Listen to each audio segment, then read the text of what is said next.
ರಾಜ್ಯದಲ್ಲಿ ಮತ್ತೊಂದು ಗೋಲ್ಮಾಲ್ ಬೆಳಕಿಗೆ ಬರ್ತಾ ಇದೆ. ಇಂಧನ ಸಚಿವರ ವಿರುದ್ಧ ಗೋಲ್ಮಾಲ್ ಆರೋಪ ಬರ್ತಾ ಇದೆ. ಸಚಿವ ಕೆಜೆ ಜಾರ್ಜ್ ವಿರುದ್ಧವಾಗಿ ಸ್ಮಾರ್ಟ್ ಮೀಟರ್ ಗೋಲ್ಮಾಲ್ ಆರೋಪ ಕೇಳಿ ಬರ್ತಾ ಇದೆ. ಕೆಜೆ ಜಾರ್ಜ್ ವಿರುದ್ಧವಾಗಿ ಹಗರಣದ ದಾಖಲೆ ಕೂಡ ಬಿಡುಗಡೆಯಾಗಿದೆ.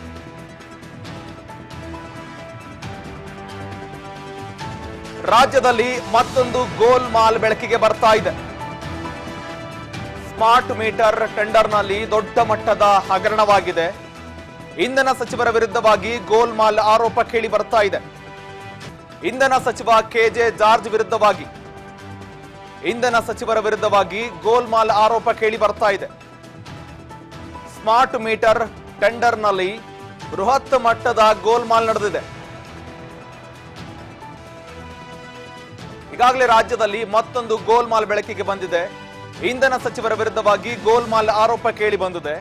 ಸಚಿವ ಕೆಜೆ ಜಾರ್ಜ್ ವಿರುದ್ಧವಾಗಿ ಮೀಟರ್ ಗೋಲ್ಮಾಲ್ ನಡೆದಿದೆ. ಕೆಜೆ ಜಾರ್ಜ್ ವಿರುದ್ಧವಾಗಿ ಹಗರಣದ ದಾಖಲೆ ಸಮೇತವಾಗಿ ದೂರು ಕೊಟ್ಟಿದ್ದಾರೆ. ಸ್ಮಾರ್ಟ್ ಮೀಟರ್ ಟೆಂಡರ್ನಲ್ಲಿ ದೊಡ್ಡ ಮಟ್ಟದ ಹಗರಣವಾಗಿದೆ. ದಾಖಲೆ ಸಮೇತವಾಗಿ ಸಚಿವ ಕೆಜೆ ಜಾರ್ಜ್ ವಿರುದ್ಧವಾಗಿ ದೂರು ದಾಖಲಾಗಿದೆ. ಲೋಕಾಯುಕ್ತಕ್ಕೆ ಬಿಜೆಪಿ ನಾಯಕರು ಕಂಪ್ಲೇಂಟ್ ಕೊಟ್ಟಿದ್ದಾರೆ. ಸ್ಮಾರ್ಟ್ ಮೀಟರ್ ಖರೀದಿಯಲ್ಲಿ ಸುಮಾರು ಸಾವಿರಾರು ಕೋಟಿ ಲೂಟಿಯಾಗಿದೆ ಎನ್ನುವ ಆರೋಪ ಕೇಳಿ ಬರ್ತಾ ಇದೆ. ದಾಖಲೆಯ ಸಮೇತವಾಗಿ ಮಾಜಿ ಡಿಸಿಎಂ ಜೊತೆಗೆ ಅಶ್ವಥ್ ನಾರಾಯಣ್ ದೂರು ಕೊಟ್ಟಿದ್ದಾರೆ. ಅಶ್ವಥ್ ನಾರಾಯಣ್ಗೆ ಶಾಸಕ ಎಸ್ಆರ್ ವಿಶ್ವನಾಥ್ ಕೂಡ ಸಾಥ್ ಕೊಟ್ಟಿದ್ದಾರೆ. ನಾಯಕರು ಸಮೇತವಾಗಿ ಲೋಕಾಯುಕ್ತಕ್ಕೆ ದೂರನ್ನ ಕೊಟ್ಟಿದ್ದಾರೆ. ಜೊತೆಗೆ ಧೀರಜ್ ಮುನಿರಾಜು ಜೊತೆಗೆ ಸಪ್ತಗಿರಿ ಗೌಡ ಎಲ್ಲರೂ ಕೂಡ ಸಾಥ್ ಕೊಟ್ಟಿದ್ದಾರೆ. 2 ಬಂಡಲ್ ದಾಖಲೆಗಳನ್ನ ತೆಗೆದುಕೊಂಡು ಲೋಕಾಯುಕ್ತಕ್ಕೆ ದೂರು ಕೊಟ್ಟಿದ್ದಾರೆ. ಇದರಲ್ಲಿ ಬೃಹತ್ ಮಟ್ಟದ ಅಕ್ರಮವಾಗಿದೆ.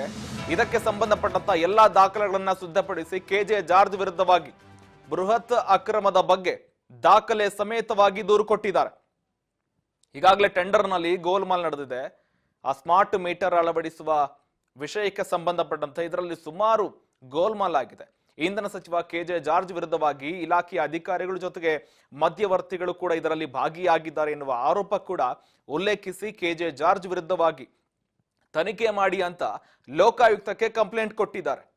ಈ ಬಗ್ಗೆ ಹೆಚ್ಚಿನ ಮಾಹಿತಿ ಕೊಡ್ತಾರೆ ನಮ್ಮ ಪ್ರತಿನಿಧಿ ರೇಣುಕಾ ಸಂಪರ್ಕದಲ್ಲಿದ್ದಾರೆ. ರೇಣುಕಾ, ಈಗಾಗಲೇ ಹಲವು ಆರೋಪಗಳನ್ನ ಹೊತ್ತಿರುವ ರಾಜ್ಯ ಸರ್ಕಾರದ ಮೇಲೆ ಮತ್ತೊಂದು ಹೊರೆ ಬೀಳ್ತಾ ಇದೆ. ಮತ್ತೊಂದು ಹಗರಣದ ತಲೆಬಿಸಿ ಅಂತಾನೆ ಹೇಳ್ಬೋದು. ಈಗಾಗಲೇ ಕೆಜೆ ಜಾರ್ಜ್ ವಿರುದ್ಧವಾಗಿ ಸ್ಮಾರ್ಟ್ ಮೀಟರ್ ನಲ್ಲಿ ಸುಮಾರು ಸಾವಿರಾರು ಕೋಟಿ ಲೂಟಿಯಾಗಿದೆ ಅಂತ ಕೂಡ ಆರೋಪ ಮಾಡ್ತಾ ಇದ್ದಾರೆ ಬಿಜೆಪಿ ನಾಯಕರು ಕೂಡ. ಇದಕ್ಕೆ ಸಂಬಂಧಪಟ್ಟಂತೆ ಲೋಕಾಯುಕ್ತದವರಿಗೆ ಕೂಡ ಕಂಪ್ಲೇಂಟ್ ಅನ್ನ ಕೊಟ್ಟಿದ್ದಾರೆ. ಜೊತೆಗೆ ಇದರಲ್ಲಿ ಎಷ್ಟು ಸಾವಿರ ಕೋಟಿ ಹಗರಣವಾಗಿದೆ, ಜೊತೆಗೆ ಇದಕ್ಕೆ ಸಂಬಂಧಪಟ್ಟಂತ ದಾಖಲೆಗಳೇನು, ಅವರನ್ನ ಲೋಕಾಯುಕ್ತದವರಿಗೆ ಬಿಜೆಪಿ ಅವರು ಏನೆಲ್ಲ ದಾಖಲೆಗಳನ್ನ ಒದಗಿಸಿ ಕೊಟ್ಟಿದ್ದಾರೆ, ಈ ಬಗ್ಗೆ ಹೆಚ್ಚಿನ ಮಾಹಿತಿ ಕೊಡೋದಾದ್ರೆ ರೇಣುಕಾ. ಶ್ರೀಕಾಂತ್, ಏನು ಸ್ಮಾರ್ಟ್ ಮೀಟರ್ ಟೆಂಡರ್ ಪ್ರಕ್ರಿಯೆಯಲ್ಲೂ ಕೂಡ ಸರ್ಕಾರ ಗೋಲ್ಮಾಲ್ ಮಾಡಿದೆ ಅಂತಕ್ಕಂಥ ವಿಚಾರವನ್ನು ಮುಂದಿಟ್ಕೊಂಡು ಈಗಾಗಲೇ ರಾಜ್ಯ ಸರ್ಕಾರದ ಸಚಿವರಾದಂತಹ ಕೆಜೆ ಜಾರ್ಜ್ ಅವರ ವಿರುದ್ಧ ಬಿಜೆಪಿ ನಾಯಕರು ಸಾಕಷ್ಟು ಒಂದು ಆರೋಪವನ್ನು ಕೂಡ ಮಾಡಿದ್ರು. ಇದಕ್ಕೆ ಸಂಬಂಧಪಟ್ಟಂತೆ ಯಾವ ಕಂಪನಿಯಲ್ಲಿ ಎಷ್ಟೆಷ್ಟು ಟೆಂಡರ್ಗಳನ್ನು ಕರೆದಿದ್ದಾರೆ, ಎಷ್ಟಕ್ಕೆ ಟೆಂಡರ್ಗಳನ್ನು ಕರೆದಿದ್ದಾರೆ ಅಂತಕ್ಕಂಥ ಮಾಹಿತಿಯನ್ನು ಕೂಡ ಮಾಜಿ ಸಚಿವರಾದಂತಹ ಅಶ್ವಥ್ ನಾರಾಯಣ್ ಅವರು ಕೂಡ ಈಗಾಗಲೇ ಸುದ್ದಿಗೋಷ್ಠಿಯ ಮೂಲಕ ಸ್ಪಷ್ಟನೆ ಕೂಡ ಕೊಟ್ಟಿದ್ರು. ಜೊತೆಗೆ ಒಂದಿಷ್ಟು ದಾಖಲೆಗಳನ್ನು ಕೂಡ ಬಿಡುಗಡೆ ಮಾಡಿದ್ರು. ಪ್ರಮುಖವಾಗಿ ರಾಜ್ಯ ಸರ್ಕಾರ ತಮ್ಮ ಒಂದು ವೈಯಕ್ತಿಕ ಬೊಕ್ಕಸವನ್ನು ತುಂಬಿಸಿಕೊಡುವ ಒಂದು ಪ್ರಯತ್ನಕ್ಕೆ 9 ವರ್ಷಗಳ ಕಾಲ ಬ್ಲಾಕ್ ಲಿಸ್ಟ್ ನಲ್ಲಿ ಇರ್ತಕ್ಕಂತ ಒಂದು ಗುಜರಾತ್ ಕಂಪನಿಗೆ ಈ ಒಂದು ಟೆಂಡರ್ ಅನ್ನು ಕೂಡ ಕೊಡಲಾಗಿದೆ. ಈ ಒಂದು ಕಂಪನಿಯನ್ನು ಈಗಾಗಲೇ ಬ್ಲಾಕ್ ಲಿಸ್ಟ್ಗೆ ಸೇರಿಸಿದ್ರು ಕೂಡ ಯಾವುದೇ ರೀತಿಯಾದಂತಹ ನಿಯಮಗಳನ್ನು ಪಾಲಿಸದೆ ಈ ಒಂದು ಟೆಂಡರ್ ಅನ್ನು ಕರೆದು ದುಡ್ಡು ಹೊಡೆಯುವ ಒಂದು ಪ್ರಯತ್ನವನ್ನು ಕೂಡ ಮಾಡ್ತಿದ್ದಾರೆ ಅಂತಕ್ಕಂಥ ಆರೋಪವನ್ನು ಕೂಡ ಈಗಾಗಲೇ ಬಿಜೆಪಿ ನಾಯಕರುಗಳು ಕೂಡ ಮಾಡಿರುವಂತದ್ದು. ಇದಕ್ಕೆ ಸಂಬಂಧಪಟ್ಟಂತೆ ಇಂದು ಲೋಕಾಯುಕ್ತಕ್ಕೂ ಕೂಡ ದೂರನ್ನು ಕೂಡ ಕೊಟ್ಟಿರುವಂತದ್ದು. ಪ್ರಮುಖವಾಗಿ ಟೆಂಡರ್ ಗೋಲ್ಮಾಲ್ ವಿಚಾರದಲ್ಲಿ ಇಂಧನ ಸಚಿವರಾದಂತಹ ಕೆಜೆ ಜಾರ್ಜ್ ಸೇರಿದಂತೆ ಅನೇಕ ಅಧಿಕಾರಿಗಳು ಮತ್ತೆ ಮಧ್ಯವರ್ತಿಗಳ ಕೈವಾಡವೂ ಕೂಡ ಇದೆ. ಹಾಗಾಗಿ ಇವರ ವಿರುದ್ಧ ತನಿಖೆ ಆಗ್ಬೇಕು. ಮುಂದಿನ ಒಂದು ರೀತಿ ಕ್ರಮಬದ್ಧವಾದಂತಹ ಮುಂದಿನ ದಿನಗಳಲ್ಲೂ ಕೂಡ ಇದರ ವಿರುದ್ಧ ಕಾನೂನು ತನಿಖೆ ಆಗ್ಬೇಕು ಅಂತ ಆಗ್ರಹಿಸಿ ಕೂಡ ಈಗಾಗಲೇ ದೂರನ್ನು ಕೂಡ ಕೊಟ್ಟಿರುವಂತದ್ದು. ಪ್ರಮುಖವಾಗಿ ಈ ಒಂದು ದೂರನ್ನು ಸಚಿವ ಕೆಜೆ ಜಾರ್ಜ್ ಸೇರಿದಂತೆ ಒಂದಿಷ್ಟು ಅಧಿಕಾರಿಗಳಾದಂತಹ ಗೌರವ್ ಗುಪ್ತಾ, ಟೆಕ್ನಿಕಲ್ ಡೈರೆಕ್ಟರ್ ಮಹಂತೇಶ್ ಮತ್ತು ಬಾಲಾಜಿ ಮೇಲೂ ಕೂಡ ಈಗಾಗಲೇ ದೂರುಗಳನ್ನು ಕೂಡ ಕೊಟ್ಟಿರುವಂತದ್ದು. ಈ ಒಂದು ಪ್ರಕರಣವನ್ನು ತಾರ್ಕಿಕ ಅಂತ್ಯಕ್ಕೆ ತೆಗೆದುಕೊಂಡು ಹೋಗುವವರೆಗೂ ನಾವು ಈ ಒಂದು ಹೋರಾಟವನ್ನು ಕೂಡ ಮುಂದುವರ್ಸ್ಕೊಂಡು ಹೋಗ್ತೀವಿ. ಈ ಒಂದು ಭ್ರಷ್ಟ ಸರ್ಕಾರವನ್ನು ನಾವು ಒಸೆಯುವವರೆಗೂ ಕೂಡ ನಮ್ಮ ಒಂದು ಈ ಹೋರಾಟ ಇದ್ದೇ ಇರುತ್ತೆ ಅಂತಕ್ಕಂತ ಶಪಥವನ್ನು ಕೂಡ ಈಗಾಗಲೇ ಬಿಜೆಪಿ ನಾಯಕರುಗಳು ಕೂಡ ಹೇಳಿರುವಂತದ್ದು. ಇನ್ನು ದೂರಿನ ಬಳಿಕ ಮಾಜಿ ಸಚಿವರಾದಂತಹ ಅಶ್ವಥ್ ನಾರಾಯಣ್ ಅವರು ಕೂಡ ಈ ಒಂದು ಮಾತುಗಳನ್ನೇ ಹೇಳಿರುವಂತದ್ದು. ನಿಯಮ ಬಾಹಿರವಾಗಿ ಈ ಒಂದು ಟೆಂಡರ್ ಅನ್ನು ಕೂಡ ಕರೆಯಲಾಗಿದೆ. ಹಾಗಂದ್ರೆ ಜನರ ದುಡ್ಡು, ಸರ್ಕಾರದ ದುಡ್ಡನ್ನು ಕೂಡ ಈ ರೀತಿಯಾಗಿ ಪೋಲ್ ಮಾಡ್ತಾ ಇದ್ದಾರೆ. ಮತ್ತೆ ತಮ್ಮ ಒಂದು ವೈಯಕ್ತಿಕ ಬೊಕ್ಕಸವನ್ನು ತುಂಬಿಸಿಕೊಳ್ಳುವ ಒಂದು ನಿಟ್ಟಿನಲ್ಲಿ ಬ್ಲಾಕ್ ಲಿಸ್ಟ್ ಅಲ್ಲಿ ಇರ್ತಕ್ಕಂಥ ಕಂಪನಿಗೆ ಟೆಂಡರ್ ಕರೆದು ಯಾವ ಒಂದು ಪುರುಷಾರ್ಥಕ್ಕೆ ಮತ್ತೆ ಯಾರ ಅಭಿವೃದ್ಧಿಗೆ ಈ ಕೆಲಸ ಮಾಡ್ತಾ ಇದ್ದಾರೆ ಅಂತಕ್ಕಂಥ ವಿಚಾರವನ್ನು ಸರ್ಕಾರ ಸ್ಪಷ್ಟನೆ ಕೊಡಬೇಕು. ಮತ್ತೆ ಇದನ್ನು ಕೂಡ ನಾವು ಇದ್ರ ವಿರುದ್ಧ ಕೂಡ ಹೋರಾಟ ಮಾಡ್ತೀವಿ. ಎಲ್ಲಿಯವರೆಗೂ ಕೂಡ ಈ ಒಂದು ಒಡಂಬಡಿಕೆ ಮತ್ತೆ ಟೆಂಡರ್ ಕರೆಯೋದನ್ನ ಬಿಡ್ತಾರೋ ಅಲ್ಲಿಯವರೆಗೂ ಕೂಡ ನಾವು ಹೋರಾಟ ಮಾಡ್ತೀವಿ. ಹಾಗಾಗಿ ಸರ್ಕಾರ ಈ ಬಗ್ಗೆ ಸೂಕ್ತ ಕ್ರಮ ತೆಗೆದುಕೊಂಡು ಯೋಚಿಸಬೇಕು.